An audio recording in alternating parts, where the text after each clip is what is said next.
Welcome to the next video of operating system. Topic is deadlock. तो last video में हमने पढ़ा था कि व्हाट इज डेडलॉक, डेडलॉक क्या होता है और क्यों होता है। ठीक है, तो आज हम लोग पढ़ेंगे deadlock handling method and prevention. इसको कैसे हम टैकल करते हैं या कैसे प्रिवेंट करते हैं। ठीक है, तो बेसिकली हमारे पास चार तरीके हैं। Number one is deadlock ignorance. Number one is deadlock ignorance. ये क्या होता है, इस केस में हम डेडलॉक को इग्नोर कर देते हैं, हम लोग कंसिडर ही नहीं करते डेडलॉक होगा, जब होगा तब देखा जाएगा। ठीक है, और मोस्टली आपको जान के आने की मोस्टली हम लोग इसी का इस्तेमाल करते हैं, डेडलॉक इग्नोरेंस का। Like Windows, Linux, operating system जितने भी हैं ये use this deadlock ignorance because programmer thinks कि ये रोज नहीं होगा, इट अकर्स रेयरली। और अगर इसके लिए हमने अगर प्रोग्रामिंग करी तो इससे हमारा सिस्टम की परफॉर्मेंस पे इफेक्ट हो जाएगा, इसकी स्पीड पे, क्योंकि इसके लिए हम अलग से प्रोग्रामिंग करेंगे, अलग से सारे डेटा को कंसिडर करेंगे, तो एक बैकएंड में एक दूसरी प्रोग्रामिंग चलेगी, तो उससे हमारे सिस्टम की परफॉर्मेंस इफेक्ट करेगी। इसलिए मोस्टली दे इग्नोर। ठीक है, लाइक विंडोज, लिनक्स मोस्टली। तो अभी क्या है ना, इसमें डेडलॉक इग्नोरेंस इसमें वेट करते हैं कि ये चीज़ लाइक आपका सिस्टम है, आपका सिस्टम अगर हैंग कर गया तो आप क्या करेंगे, रिबूट कर देंगे। ठीक है, आपका सिस्टम कब हैंग करता है, रेयरली। तो जो रेयरली होता है उसके लिए हम अगर कोडिंग करें तो हमारा क्या होगा, परफॉर्मेंस डिग्रेड हो सकता है, ऐसा बहुत सारे प्रोग्रामर्स का मानना है। इसलिए मोस्टली डेडलॉक इग्नोरेंस का इस्तेमाल करते हैं। ठीक है, और इसका एक नाम है ostrich method. Ostrich method ostrich bird होती है, तो जब जैसे धूल भरी आंधियाँ चलती तो क्या करता है, तो ये धूल में अपना सर को डिग करके ये बर्ड बैठ जाती है। उससे होता क्या है, जस्ट इग्नोर कि धूल की आंधी आ भी रही है। ठीक है, तो फॉर टाइम बीइंग ये बर्ड क्या करती है, धूल को इग्नोर कर देती है, दैट्स व्हाई। तो इसी पे बेस्ड है दैट्स व्हाई डेडलॉक इग्नोरेंस। ठीक है, तो बट बाकी कुछ प्रोग्रामर्स ऐसे भी हैं जो इग्नोर नहीं करते हैं, that's why they are another methods also कि डेडलॉक को इग्नोर करने के बजाय हम उसको कैसे टैकल आउट करें। ठीक है, तो number one is deadlock ignorance. In this we simply ignore deadlock होगा। ठीक है, तो that's the deadlock ignorance. But in second deadlock prevention. ये क्या है, डेडलॉक प्रिवेंशन। इसमें हम क्या करते हैं, डेडलॉक को प्रिवेंट करते हैं, होने से रोकते हैं कि डेडलॉक होने ना पाए। अब डेडलॉक होने के लिए कौन कौन सी कंडीशन, नेसेसरी कंडीशंस हैं जो डेडलॉक को प्रोवोक करती हैं, डेडलॉक हो जाएगा। ठीक है, तो वो कौन कौन सी डेडलॉक प्रिवेंशन में, डेडलॉक प्रिवेंशन में number one is mutual exclusion, no preemption. ठीक है, third is hold and wait, next is circular wait. ये कंडीशंस वो कंडीशंस हैं, अगर ये कंडीशंस आप सिस्टम में हैं तो डेडलॉक है। यानी कि अगर हम इनमें से किसी भी कंडीशन को होने से रोक लें, अगर इनमें से किसी भी कंडीशन को हम फॉल्स कर दें, मतलब ये वो नहीं है सिस्टम में, तो क्या होगा, आपका डेडलॉक प्रिवेंट हो जाएगा, डेडलॉक नहीं होगा। मतलब अगर डेडलॉक है तो ये कंडीशंस उसमें मौजूद हैं, प्रेजेंट है। मींस हमारा टास्क क्या होगा प्रिवेंट करने में, to make any of them is false. ठीक है, तो डेडलॉक से प्रिवेंट कर जाएंगे। अब म्यूचुअल एक्सक्लूजन क्या होता है, म्यूचुअल एक्सक्लूजन का मतलब है नॉन शेयरेबल। म्यूचुअल एक्सक्लूजन का मतलब होता है, यहां पे लिख देते हैं नॉन शेयरेबल।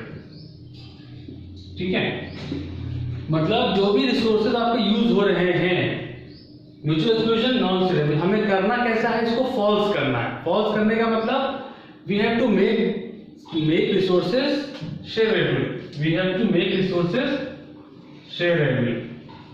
ठीक है, मतलब कि अगर डेडलॉक को प्रिवेंट करना है तो इस कंडीशन को रोकने की कोशिश करना है। म्यूचुअल एक्सक्लूजन होता क्या है कि रिसोर्सेज आर नॉन शेयरेबल, तो हमको कैसे यूज करना है, शेयरेबल, रिसोर्सेज आर शेयरेबल। लेकिन मोस्टली सारे रिसोर्सेज को शेयरेबल आप नहीं कर सकते। फॉर एग्जांपल लाइक सीपीयू को तो आप शेयरेबल कर सकते हैं। प्रिंटर, अगर आप प्रिंटर का इस्तेमाल करेंगे तो एक साथ अगर दो प्रिंटर एक ही रिक्वेस्ट को जनरेट करेगा, दो जगह से वो शेयर नहीं कर सकता। ऐसा तो नहीं हो सकता कि ए ने उसको प्रिंट दिया और बी ने प्रिंट दिया, तो वो ए को भी प्रिंट कर रहा है और बी को भी प्रिंट कर रहा है। ए को प्रिंट करेगा, till then B will wait, after A B will print, ठीक है। तो दैट्स व्हाई कि हर केस में पॉसिबल नहीं है कि हम रिसोर्सेज को शेयरेबल कर लें, बट अगर कर लेते हैं तो ये कंडीशन अकर नहीं करेगी।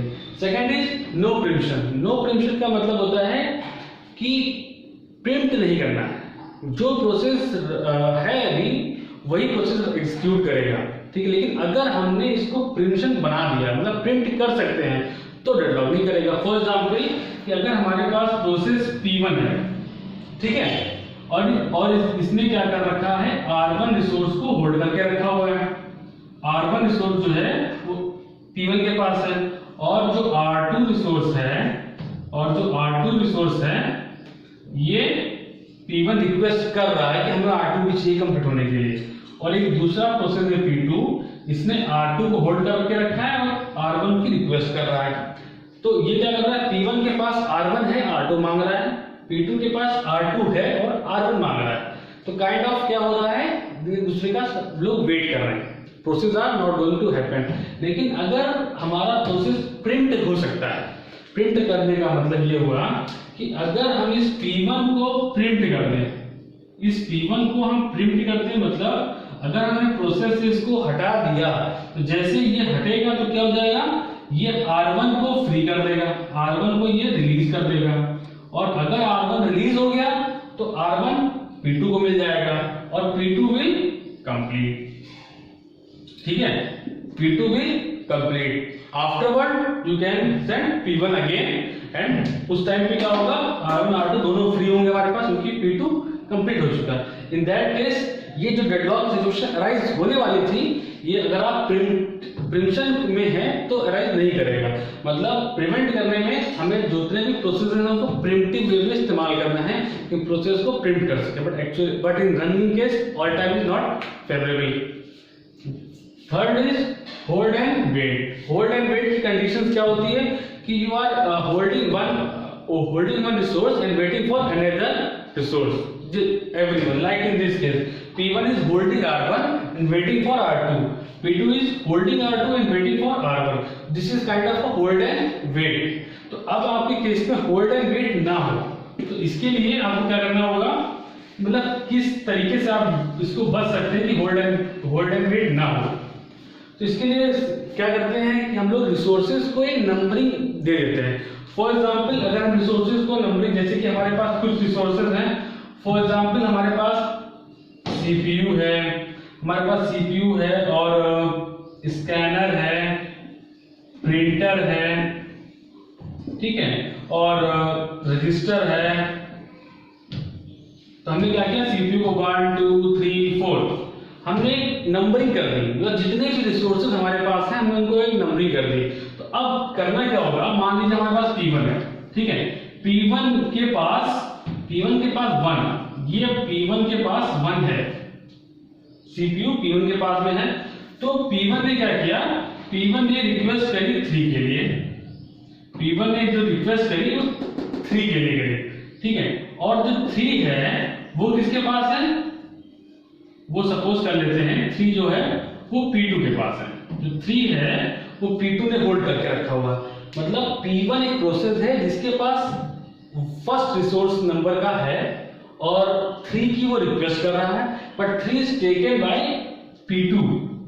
अब P2 को कुछ और मांगना है, P2 को कुछ और नीड है, लेकिन वो नीड जो होगी, वो जो ये नंबर 3 है, जो लास्ट नंबर रिसोर्स होगा, आप उससे बड़े नंबर की ही रिक्वेस्ट को जनरेट कर सकते हैं, ठीक है, उसी को भी कर सकते हैं। मतलब ये P2 है, it can only ask for 4, ठीक है, it can not ask for 1।